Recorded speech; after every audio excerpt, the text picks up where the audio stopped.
Oke, balik lagi ke pembahasan kita di awal, Camar dan pemirsa. Ini kasus-kasus yang sangat meresahkan, kasus kekerasan seksual yang kemarin aja belum selesai, belum ditetapkan tersangka. Tersangka sudah, tapi diberikan hukuman baru dari pihak rumah sakit.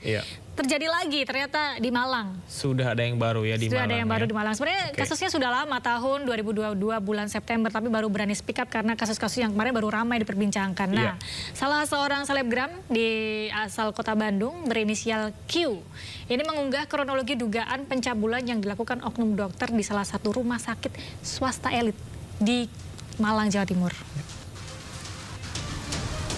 Pemirsa, dalam unggahannya, Q mengaku menjadi korban oknum dokter dengan modus periksa detak jantung, namun memintanya menanggalkan seluruh pakaian selama proses pemeriksaan. Tidak hanya itu, oknum dokter juga dengan sengaja diduga menyentuh area sensitif korban dan berusaha merekam hal tersebut menggunakan ponsel saat peristiwa tersebut terjadi. Sadar akan hal itu, korban bergegas kembali mengenakan bajunya dengan alasan ingin istirahat.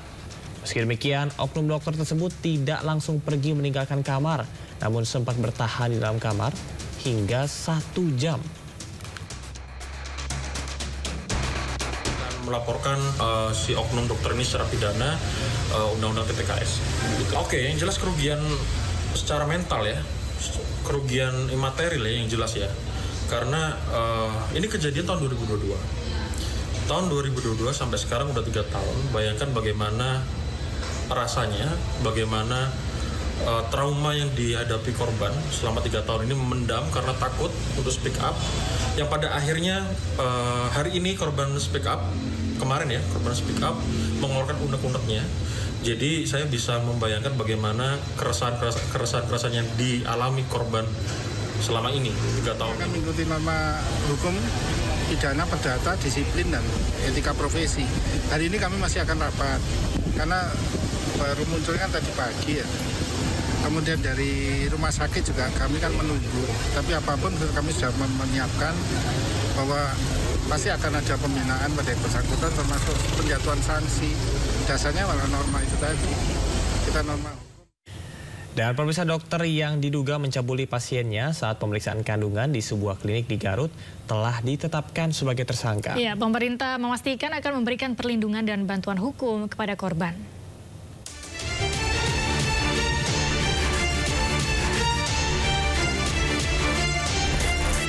Dokter yang diduga mencabuli pasiennya saat pemeriksaan kandungan berhasil ditangkap jajaran Polres Garut, Jawa Barat. Pelaku pun langsung diperiksa intensif oleh Unit Perlindungan Perempuan dan Anak Satreskrim Polres Garut. Hingga kini ada 2 korban yang sudah melaporkan perbuatan pelaku. Kebetulan pelapor ini datang, dengan adanya viral itu, ada salah satu korban yang datang ke kantor untuk melaporkan perbuatan yang bersangkutan. Ya, akhirnya kita terima dan kita dalamin atas laporan tersebut dan kita sudah amankan. Yang jelas kita sudah amankan untuk diduga pelaku sudah kita amankan, dan kita untuk dokter inisial MSF ini sudah kita amankan di Polres Garut dan saat ini dalam pemeriksaan intensif.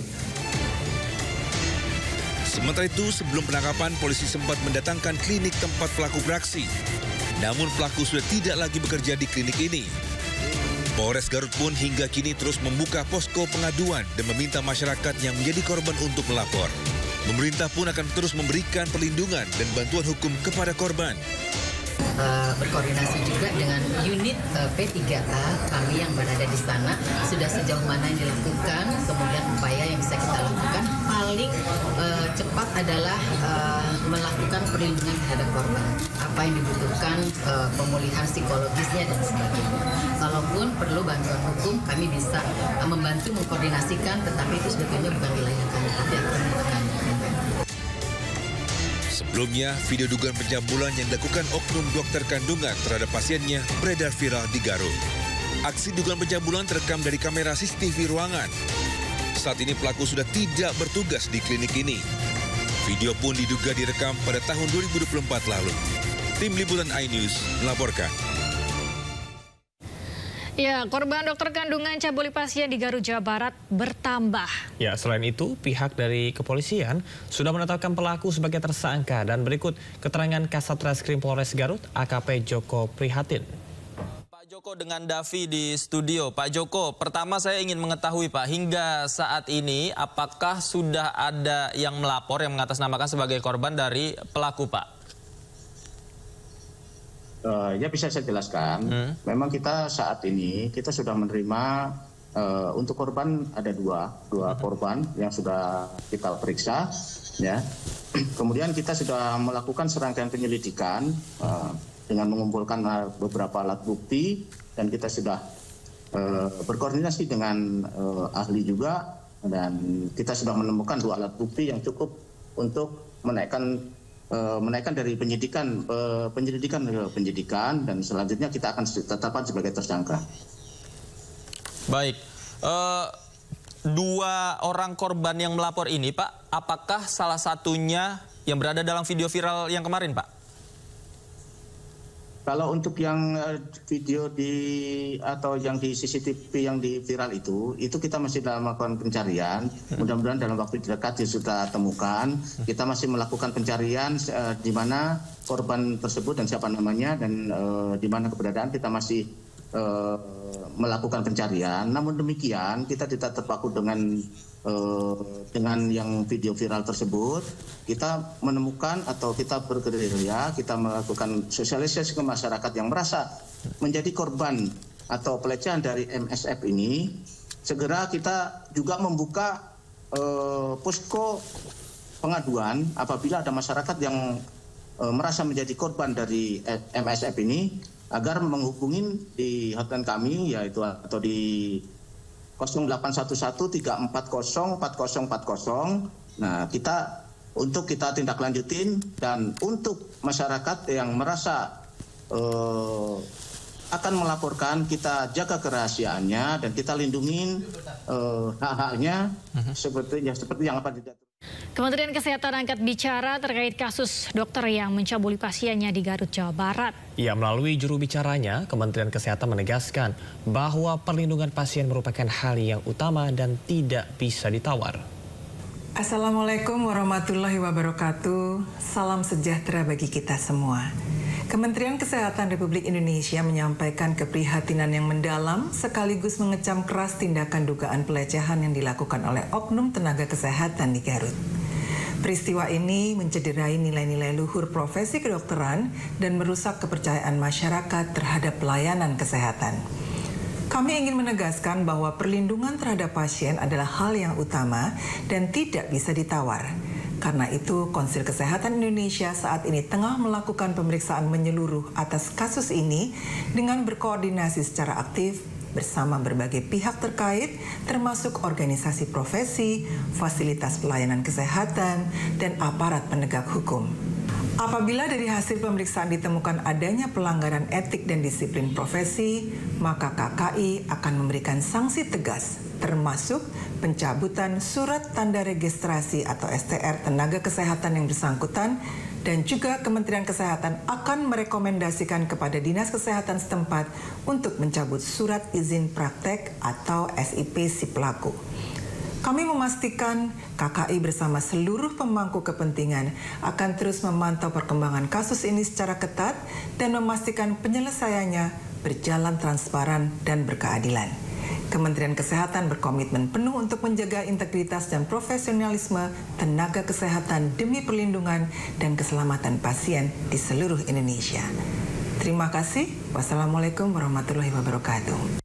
Pasca video viral oknum dokter kandungan yang melakukan pelecehan terhadap pasien di Garut, Jawa Barat, Ketua DPRD Garut akan memanggil Dinkes. Ya, DPRD akan meminta keterangan dari instansi tersebut.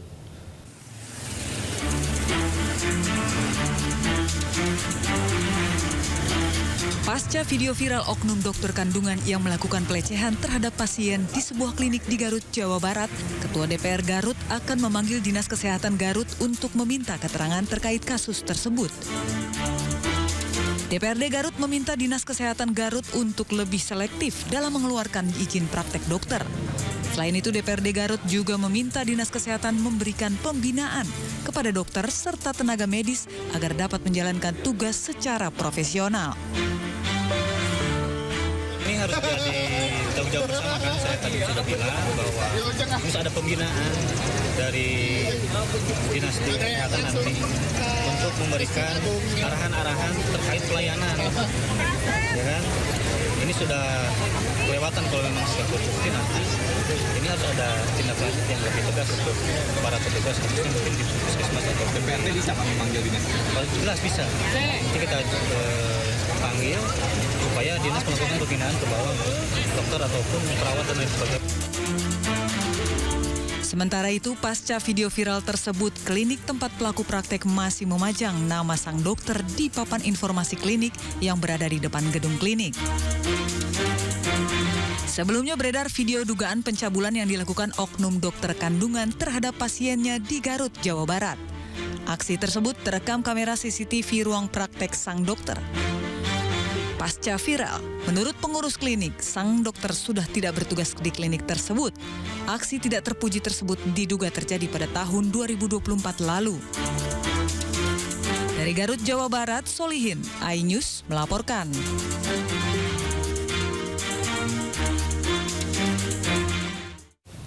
Kejaksaan Tinggi Jawa Barat menunjuk 4 jaksa penyidik untuk menangani kasus dugaan pemerkosaan yang dilakukan dokter residen PPDS Priguna Anugrah Pratama terhadap pasien dan keluarga pasien di Rumah Sakit Hasan Sadikin, Bandung, Jawa Barat.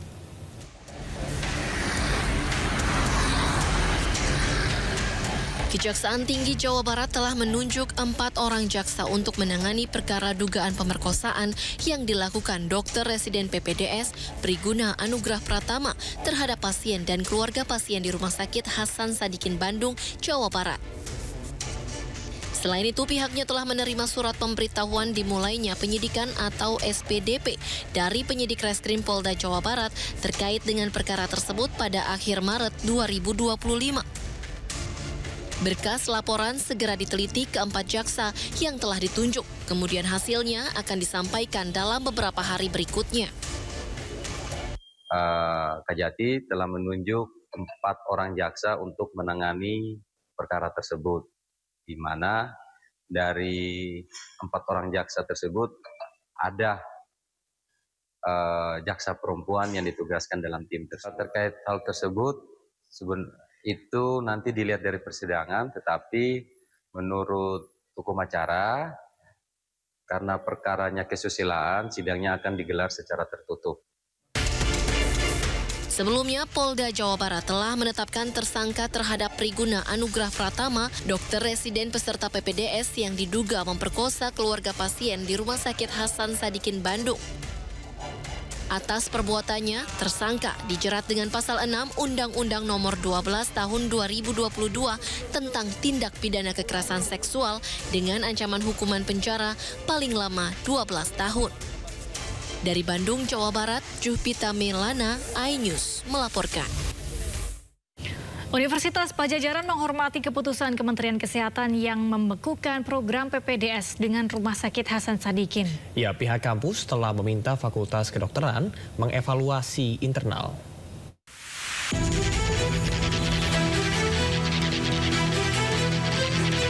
Pihak Universitas Padjadjaran menghormati keputusan Kementerian Kesehatan yang membekukan program PPDS antara Universitas Padjadjaran dengan Rumah Sakit Hasan Sadikin, Bandung. Pihak kampus menegaskan bahwa program PPDS yang dihentikan sementara hanya di Rumah Sakit Hasan Sadikin. Sementara untuk program PPDS antara UNPAD dengan rumah sakit lain tetap berjalan. Meski demikian, Universitas Padjadjaran juga akan mengevaluasi Fakultas Kedokteran UNPAD agar tidak ada lagi dokter PPDS yang melanggar aturan dan etik. Kami menghargai keputusan dari Kemenkes karena ini semua adalah demi terselenggaranya pendidikan yang lebih baik. Namun mungkin yang dimaksud tentu bukan menghentikan pendidikan, tetapi menghentikan rumah sakit sebagai tempat pelayanan pendidikan. Karena kan sebetulnya kalau menghentikan pendidikan itu harus dilakukan oleh universitas, oleh fakultas. Jadi Kemenkes dalam hal ini tentu akan menghentikan Rumah Sakit Hasan Sadikin sebagai tempat pendidikan spesialis anestesi FK UNPAD untuk sementara. Jadi tentu ini akan kami sikapi dengan baik dan ini juga merupakan salah satu upaya untuk mereka ke depannya. Dan juga nanti harapannya nanti ada juga semacam tindak lanjut tentu dari kedua belah pihak agar penghentian ini juga dapat menjadi sesuatu yang baik untuk ke depannya. Sebelumnya, Kementerian Kesehatan membekukan program PPDS antara Unpad dengan Rumah Sakit Hasan Sadikin Bandung. Pembekuan itu berlangsung selama 1 bulan saat evaluasi dilakukan oleh Kementerian Kesehatan. Kita akan freeze dulu sesi untuk lihat kekurangannya yang mana. Kita perbaiki sambil jalan. Kita mau mengasah dari Kemenkes yang undang-undang baru sehingga dia harus tidak ketiga ini kan bisa dicegah. Ini kan masalah kejiwaan masyarakat. Nah sekarang Kemenkes akan mewajibkan semua yang mau masuk harus tes yang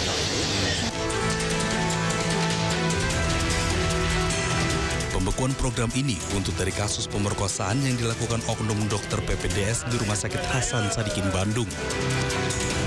Total ada 3 orang korban yang diperkosa pelaku yang juga dokter anestesi ini. Dari Bandung, Jawa Barat, Tim Liputan iNews melaporkan. Ya, ternyata tidak hanya dunia kedokteran, dunia pendidikan pun tidak luput dari aksi oknum cabul. Ini miris banget ya. Betul, ini salah satunya adalah guru besar Universitas Gadjah Mada Yogyakarta. Terduga pelaku pencabulan yang masih menerima gaji meski telah dipecat sebagai dosen. Ya, sementara itu salah satu LSM perempuan Rifka Anissa siap bekerja sama dengan UGM guna memberi pendampingan kepada korban pencabulan.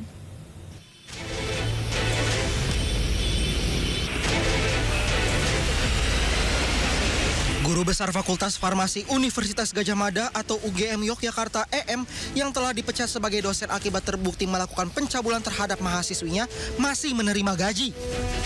EM masih menerima gaji lantaran statusnya masih menjadi PNS dan menjabat guru besar. Sementara itu pemeriksaan pelanggaran disiplin kepegawaian terhadap EM oleh tim pemeriksa UGM segera dilakukan. Pemeriksaan inilah yang nantinya menentukan nasib status PNS EM. Berarti karena masih PNS dan guru besar tetap dapat gaji ya Pak? Ya, ini, Pak? Dari aspek legal kita perlu lihat ya, kan ada asas praduga tak bersalah. Jadi sampai terbukti dia terbalik, baru kemudian hak dan kewajibannya dihentikan. Karena begini, tanpa ada putusan atau yang final, kemudian terus kita menghapuskan hak dan kewajiban seseorang, dia akan bisa menggugat kembali. Terkait desakan agar para korban melapor ke polisi, pihak UGM enggan memberikan komentar banyak. Menurut Andi, yang berhak melaporkan kasus itu secara hukum adalah korban. Kini UGM masih fokus memberikan pendampingan kepada para korban. Menanggapi hal itu, salah satu LSM perempuan yang konsen dengan isu kekerasan terhadap wanita Rifka Anissa menyatakan siap mendampingi para korban pencabulan di kampus UGM. Bisa melihat bahwa terungkapnya kasus ini berarti menunjukkan bahwa mekanisme yang dibangun di kampus itu berhasil untuk membuat korban melaporkan dan akhirnya mengusut sampai kemudian kasus ini terungkap. Dan kami terbuka untuk kerjasama pendampingan. Sejauh ini memang sepengetahuan kami kasus ini didampingi oleh Satgas Kampus UGM. Nah, kalaupun kemudian nanti dibutuhkan untuk kerjasama layanan, tentu kami terbuka atas hal tersebut, seperti itu ya. Sebelumnya, Guru Besar Fakultas Farmasi UGM berinisial EM diduga mencabuli 13 mahasiswi. Modusnya dengan melakukan bimbingan akademik di rumah seperti bimbingan skripsi, tesis, disertasi, maupun lomba. Dari Sleman, Daerah Istimewa Yogyakarta, Heru Trijoko, iNews melaporkan. Lagi-lagi ini masih soal kasus pencabulan, Camar dan pemirsa, kuasa hukum korban kasus dugaan pencabulan oleh mantan rektor kampus Universitas Pancasila Jakarta yang terjadi pada Januari 2024 kembali mendatangi divisi Propam Mabes Polri. Kedatangan mereka adalah untuk melaporkan kejanggalan dan lambannya proses penyelidikan kasus tersebut.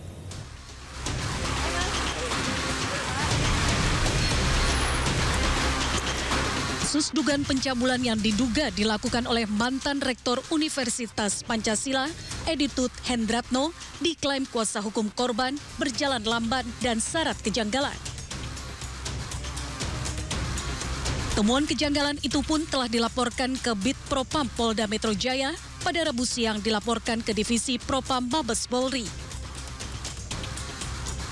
Beberapa kejanggalan tersebut yaitu adanya 2 SPDP atau surat perintah dimulainya penyidikan yang diterbitkan penyidik Polda Metro Jaya untuk 1 orang terlapor.